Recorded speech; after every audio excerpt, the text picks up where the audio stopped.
যে মুসলিম সম্প্রদায়ের লিডার নেই, নেতা নেই। সিদ্দিকুল্লাহ চৌধুরী চেষ্টা করেছিল, নিজেরা দল তৈরি করেছিল, যেটা আপনার হাড়োয়া বলে একটা লোকসভা বিধানসভা রয়েছে, সেখানে দাঁড়িয়েছিল 5,000-6,000 ভোট পেয়েছে। বিভিন্ন জায়গায় ছোটাছুটি করার পরে সর্বশেষে দেখলাম তিনি শাসক দলে যোগ দিয়েছে। আপনি সিদ্দিকুল্লাহর উদাহরণ দিলেন, আমি আপনাকে নৌসাদের উদাহরণ দিচ্ছি। তাহলে যে খিলাড়ি হবে সে খেলবে এবং জিতবে। সিদ্দিকুল্লাহ ফ্রি মাল খেয়ে ছোটবেলা থেকে বড় হয়েছে, মাদ্রাসার মাল খেয়ে বড় হয়েছে। তার কঠিন পরিশ্রম করা, সংগ্রাম করা, জেল খাটা, লাঠি খাওয়া তার ধাতে নেই। অতএব তার দ্বারা রাজনীতি হবে না। তার মনে মনে সিদ্দিকুল্লাহ শেষ কথা না, নতুন প্রজন্ম লড়বে, জায়গা করে নেবে। হায়দ্রাবাদে মুসলমানরা করেছে, কেরালাতে মুসলমানরা কখনো কংগ্রেসের সঙ্গে কখনো বামের সঙ্গে সরকার করেছে। ইউডিএফ আসামে তো 18টা পর্যন্ত এমএলএ, 3টে পর্যন্ত এমপি বার করেছে। অতএব মুসলমানরা তার যোগ্যতা প্রমাণ করুক। লিডারশিপ হচ্ছে বিশ্বাস অর্জনের কথা, আস্থা অর্জন এবং শক্তির সমন্বয়। নিশ্চয়ই কঠিন পথ। এই ব্রাহ্মণ্যবাদের জাল ভেদ করে আপনি একটা দল প্রতিষ্ঠা করবেন, হাওয়া লাগিয়ে হবে না। অতএব মুসলিম কমিউনিটি আগের তুলনায় পলিটিক্সে ঘুরছে, আগামী দিনে আরো শিখবে, জানবে এবং পলিটিক্স মুসলমানরা করবে। সিদ্দিকুল্লাহ পারেনি, কিন্তু নৌসাদ তো বাচ্চা ছেলে, কোনোদিন পলিটিক্স করেনি, এক চান্সে এমএলএ বার করলো এবং ওদের অনেকগুলো এমএলএ বেরোতো। ওরা প্রায় 6টা সিটে 60,000 65,000 করে ভোট পেয়েছে। এমন নয় যে জামানত জব্দ হয়ে গেছে। অতএব তাদের প্রতিবন্ধকতা অনেক ছিল। এই মুসলিম ক্রিমিনাল দিয়ে লেলিয়ে দেওয়া হয়েছে। বিজেপিকে আটকানোর দিকে মমতার মন ছিল না, তাই 77টা তাদের ছেড়ে দিল। কিন্তু এখানে ওই একটা সিট কি করে বেরিয়ে গেল, এখনো মমতা হাত কামড়াচ্ছে এবং গুন্ডা বাহিনী লাগিয়ে দিয়েছে যে কোনোভাবে ওই একটা সিট মুছে দিতে হবে। বিজেপি যদি রাজ্যে ক্ষমতায় এসে যায়, কোনো দুঃখ নেই মমতার। অতএব এই সময় মুসলমানদের বুঝতে হবে, নিজস্ব রাজনীতি না হলে। নৌসাদ বাচ্চা ছেলে, অল্প বয়সে রাজনীতি করেছে, অনেকগুলো ভুলভ্রান্তি করতে পারে, কাজ করলে ভুল হবে, তাকে বোঝাতে হবে, তার সংশোধন করতে হবে এবং তাকে নিজেও বুঝতে হবে। ইনশাআল্লাহ হবে, আগামী দিনে হবে। আমরা হয়তো থাকবো না, আমাদের আগামী প্রজন্ম রাজনীতি করবে এবং আমি এখনো পর্যন্ত লড়ে যাচ্ছি। আপনারা জানেন চন্দ্রশেখর আজাদের সঙ্গে আমি সর্বভারতীয় ক্ষেত্রে লড়ছি। আমি ইউপিতে বহুদিন ছিলাম এবং চন্দ্রশেখর আজাদকে জেতানোর জন্য 1 মাসের বেশি সময় রোজা রেখে রমজান মাসে আমি নাগিনাতে পড়েছিলাম। আগামী দিনে ভারতবর্ষে দুর্ধর্ষ একটা শক্তি উঠে আসছে এবং যে চন্দ্রশেখর আজাদের নেতৃত্বে দলিত, মুসলিম, আদিবাসী, কোল, ভিল, মুন্ডা, সাঁওতাল, শিখ, জৈন, বৌদ্ধ, খ্রিস্টান সবাই এক জায়গা হবে, সবাই এক জায়গা হবে। অতএব বাঁচার পথ আপনাকে খুঁজতে হবে। নবী করিম সাল্লাল্লাহু আলাইহি সাল্লামের জীবনী থেকে, তার পদ্ধতি থেকে তিনি সবাইকে নিয়ে চলেছিলেন, একা চলেননি। এইটা হচ্ছে ফর্মুলা। তাহলে মুসলিম ভাইরা নেতা পাবে কবে আর রাজনীতি তারা করবে কবে? এইটা আপনি শওকত মোল্লার ভাষায় কথা বললেন। আপনি কেন ভাবছেন না মানুষের মধ্যে যে ক্ষোভ আছে, নৌসাদ 10টা এমএলএ নিয়ে ফিরে আসুক? আমি ভাঙড়ে বলছি, নৌসাদের পিছনে আমরা দাঁড়াবো, সবাই দাঁড়াবো। আমাদের একটা চিরাগ যখন জ্বলেছে, সেই একটা চিরাগ থেকে 10টা চিরাগ কি করে জ্বালাতে হবে সেইটা আমাদের সবাই নিয়ে ভাবতে হবে।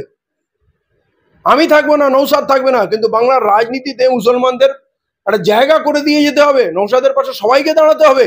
আর যখন মানুষ দাঁড়িয়ে যাবে, আজকে যে নগ্না চেহারা মমতা বন্দ্যোপাধ্যায় আমরা দেখেছি, শওকত মোল্লাকে লেলিয়ে রেখেছে নৌসাদের পিছনে, তো সেই জায়গায় কিন্তু আমাদের পুরো সমাজকে নৌসাদের পাশে দাঁড়িয়ে যেতে হবে।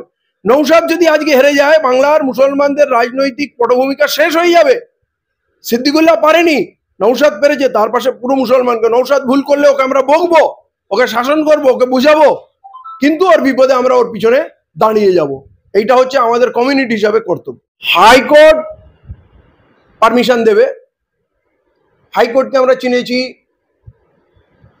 আনিস খানের হত্যাকাণ্ডে, সেখানে আনিস খানের বাবাকে ক্ষমা চাইতে হয়েছিল, কিন্তু বিচার আমরা পাইনি। আবু সিদ্দিকির ঘটনা হাইলাইটেড, আমরা বিচার পাইনি। তিলোত্তমা বিচার পাইনি। আমাদের ওয়াকাফের সম্পত্তি উদ্ধার হয়নি। অতএব হাইকোর্ট এমন একটা রায় দেবে, যেমন নৌসাদকে দিয়েছিল ইন্ডোরে 1000 লোক নিয়ে করো, শহীদ মিনারে করো, তুমি নিজে থাকতে পারবে না। একমাত্র এমএলএ, ওই 42 দিন জেল খাটে বিনা দোষে, আর কারোকে তো গ্রেপ্তার করতে হয় না। অতএব এরা প্রতি মুহূর্তে আমাদের বলছে তোমরা দ্বিতীয় শ্রেণীর নাগরিক। কোথাও না কোথাও বিজেপির যে মানসিকতা, সকলের মধ্যে একই মানসিকতা আমি দেখছি। এবং হাইকোর্ট রায় দেবে যে ব্রিগেড হবে, কিন্তু যাতে অশান্তি না হয় তার জন্য এত শর্ত দেবে। ব্রিগেডে করা আর পাড়ার মাঠে প্রোগ্রাম করা একই রকম ব্যাপার হয়ে যাবে। এতে মানুষ যদি শিক্ষা নেয় যে সত্যি রাজসত্তা না থাকলে আপনি খালি জলসা মিলাদ মহফিল উর্স করবেন, অন্য সম্প্রদায়ের সঙ্গে মিশবেন না। আমাদের যত কর্মকাণ্ড হয় আপনি দেখবেন মসজিদে নারে তাকবীর আল্লাহু আকবার বলে না, ঈদের নামাজে বকরিদের নামাজে জুম্মায় কারো ব্যাটার বিয়েতেও করে না। হঠাৎ পথে নেমে যখন আন্দোলন করবে জলসা করবে তখন বিকট চিৎকার করবে। কেন করে আমি জানি না। এটা কি হিন্দুদের ভয় দেখানোর জন্য করে? হিন্দুরা কিন্তু ভয় পায় এবং তারা বেশি বেশি করে বিজেপি RSS এ যায়। এই মাথা মোটার মতো কাজটা এরা করেছে। এখন আমি বলি আমাকে বলবে এ কাফের হয়ে গেছে, এই ইসলাম বিরোধী, আল্লাহু আকবার শুনতে এর খারাপ লাগে। আল্লাহু আকবার বলি না, রুকুতে সিজদায় তিসবায় তসবিতে সবসময় তো আল্লাহু আকবার বলছি। আপনি বলুন না কোন ধর্মীয় স্থানে, যেটা আমাদের পিওরলি খালি মুসলমানরাই থাকে মসজিদে, তখনও একবারও নারে তাকবীর আল্লাহু আকবার দেয় না। রাজপথে নেমে নারে তাকবীর আল্লাহু আকবার কেন দেয়? এতে যদি লাভ হতো আপনারা করতেন, কিন্তু আপনারা সবসময় একটা সম্প্রদায়কে নিয়ে চলেন। আল্লাহ রসুল সমস্ত সম্প্রদায়কে নিয়ে চলতেন। মদিনায় রাষ্ট্র কায়েম করেছেন 70 ভাগ ইহুদি এবং অনেক কাবিলাকে এক জায়গায় করেছিলেন এবং সবার বিশ্বাস ভালোবাসা অর্জন করেছিলেন। আজ ভারতবর্ষের আলেমরা শুধু মুসলমানদেরকে নিয়ে চলে, তাদেরকে নিয়ে ব্যবসা করে, কিন্তু অন্য সম্প্রদায়ের সুখ দুঃখে দাঁড়ায় না। মণিপুরে এত বড় কাণ্ড হলো, মুসলিম পার্সোনাল ল বোর্ড বা অন্য ধার্মিক সংগঠন ওলামারা একটা প্রেস কনফারেন্স করে মতামত দিতে পারত। 3 দিন আগে মহারাষ্ট্রে মুম্বাইতে জৈনদের যে 90 বছরের পুরনো মন্দির ভেঙে দেওয়া হলো, কই আমাদের একটাও তো ধর্মীয় সংগঠন এর প্রতিবাদ করলো না, বা কোনো সংগঠনই প্রতিবাদ করলো না। আদিবাসীদের জল জঙ্গল কেড়ে নেয়, ওদেরকে খুন করে, এরা প্রতিবাদ করে না। তাহলে চার্চ ভাঙা হচ্ছে, সবকিছু বৌদ্ধ মঠ দখল হয়ে যাচ্ছে, মুসলমানরা একা চলছে, তার মানে এটা রসুলের তরিকায় চলছে না। ওলামারা বলে আমাদের পিছনে চলো, কিন্তু আমি বলি আমরা চলতে রাজি আছি। কোথায় নিয়ে যাবেন আপনি বলুন তো? আপনার জানা আছে কি কোথায় নিয়ে যাবেন? আমরা প্রতিটা বিল হারছি, কিন্তু তাও এরা পথ পরিবর্তন করছে না, নীতি পরিবর্তন করছে না। এরা খালি মানুষকে ভিড় লাগিয়ে এটা প্রমাণ করতে যাচ্ছে আমরা দেখো ইমানদার মানুষ লড়ছি, ফয়সলা আল্লাহর হাতে, আল্লাহ ফয়সলা করবে। কিন্তু এরা জেনে শুনে ভুল পথে মানুষকে পরিচালিত করছে। ভারতবর্ষে অকপ এত সম্পত্তি রয়েছে যে সেনাবাহিনীর পরে অকপ সম্পত্তি রয়েছে, কিন্তু যে অকপ সম্পত্তির যে লক্ষ লক্ষ বিঘা সম্পত্তি, কোটি কোটি টাকা, এত সম্পদ রয়েছে, এদের কাজটা কি? আমার এই 50 বছর বয়সে আমি এখন পর্যন্ত ক্লিয়ার করে জানতে পারলাম না। এখনো মুসলিমরা ভিক্ষা করে, এখনো মুসলিমরা রাস্তাঘাটে শোয়, এখনো মুসলিমদের বিয়ে, মেয়ের অসহায় মানুষের বিয়ে দিতে গেলে চাঁদা তুলে দিতে হয়। তাহলে এই what is this Waqf board? কি হয়? ওয়াকফ বোর্ড খায় না মাথায় দেয়? এদের সম্পত্তিগুলো যায় কোথায়? দেখেন, ওয়াকফ সম্পত্তি আছে, এটা নিয়ন্ত্রণ করে সরকার। কেন্দ্রীয় ওয়াকফ বোর্ডের আন্ডারে রাজ্য ওয়াকফ বোর্ড আছে। রাজ্য ওয়াকফ বোর্ড আবার মাইনরিটি অ্যাফেয়ার মিনিস্ট্রি আন্ডারে পড়ে। যেটা আল্লাহর সম্পত্তি সেটা নিয়ন্ত্রণ করেন এখন minority affair ministry Mamata Bandyopadhyay. এর আগে বুদ্ধবাবু করতেন। তাহলে মুসলমানদের হাতে ওয়াকফ সম্পত্তি আছে কোথায়?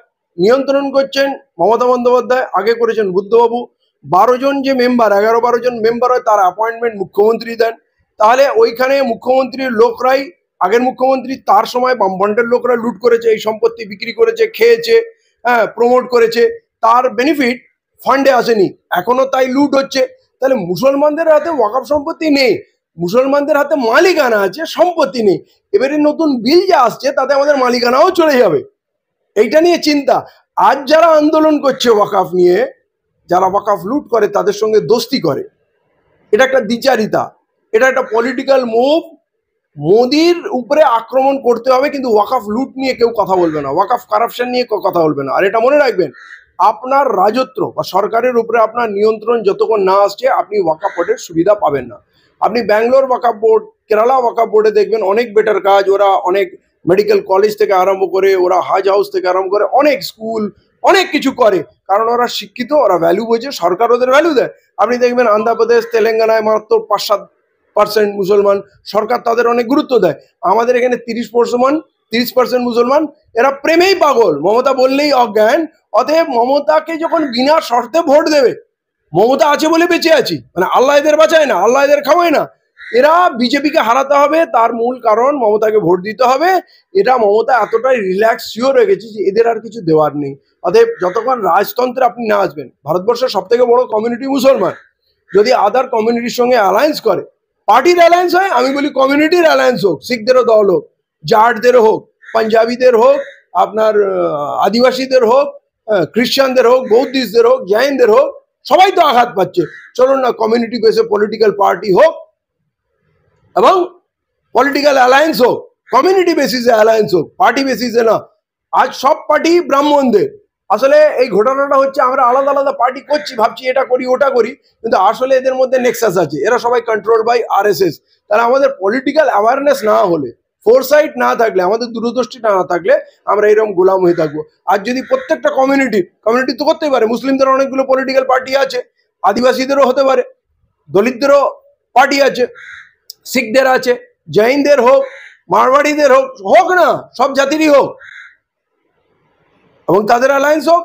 আপনি রাষ্ট্রকে কন্ট্রোল করে নেবেন। বিজেপির আছে কি? বিজেপির কিচ্ছু নেই। বিজেপি যাদের নিয়ে রাজনীতি করছে ওদের মধ্যে থেকে বৌদ্ধিস্ট বেরিয়ে যায়, জৈন বেরিয়ে যায়, দলিত বেরিয়ে যায়, যারা বলছে আমরা রবিদাসিয়া সম্প্রদায়ের, আদিবাসীরা বলছে আমরা সারনি ধর্মের। এগুলো তো জাগছে। এই লিডারগুলোকে এক জায়গা হতে হবে। ভাই ভারতবর্ষে তো আসল বাসিন্দা আমরা, নাগরিক আমরা। আমাদের নাগরিকত্ব চাচ্ছে অমিত শাহ, যার নিজের নাগরিকত্ব নেই, ও প্রমাণ করুক কোত্থেকে এসছে, কবে এসছে। অতএব এটা সময়ের সঙ্গে শিক্ষিত হতে হবে। কিন্তু যারা আমাদের মাথার উপরে, মুসলিম সমাজের মাথায় যারা নেতা এবং গুরু আছে, তারা পলিটিক্যাল কথা বলে না। আসাদুদ্দিন ওয়াইসি অনেক বড় পলিটিক্যাল নেতা, সে দেখবেন ধর্মের কথা, জাতির কথা বেশি বলে, পলিটিক্সের কথা বলেও না, করেও না। আর কোনো মানুষের সঙ্গে বসে আলোচনাও করেন না। পশ্চিমবাংলার গত 15 বছর ধরে ছেলেরা ছুটছে, কেস কাটছে, উনি বাংলায় পাও দেন না। পার্লামেন্টে হিন্দি কথা বলেন, এখানকার বাঙালি ছেলেরা ওর ভাষা খুব বুঝতে পারে, আর আমরা বাংলায় কথা বলি, আমাদের কথা বুঝতে পারে না। তো এদের পোড়া কপাল হবে না তো কি হবে?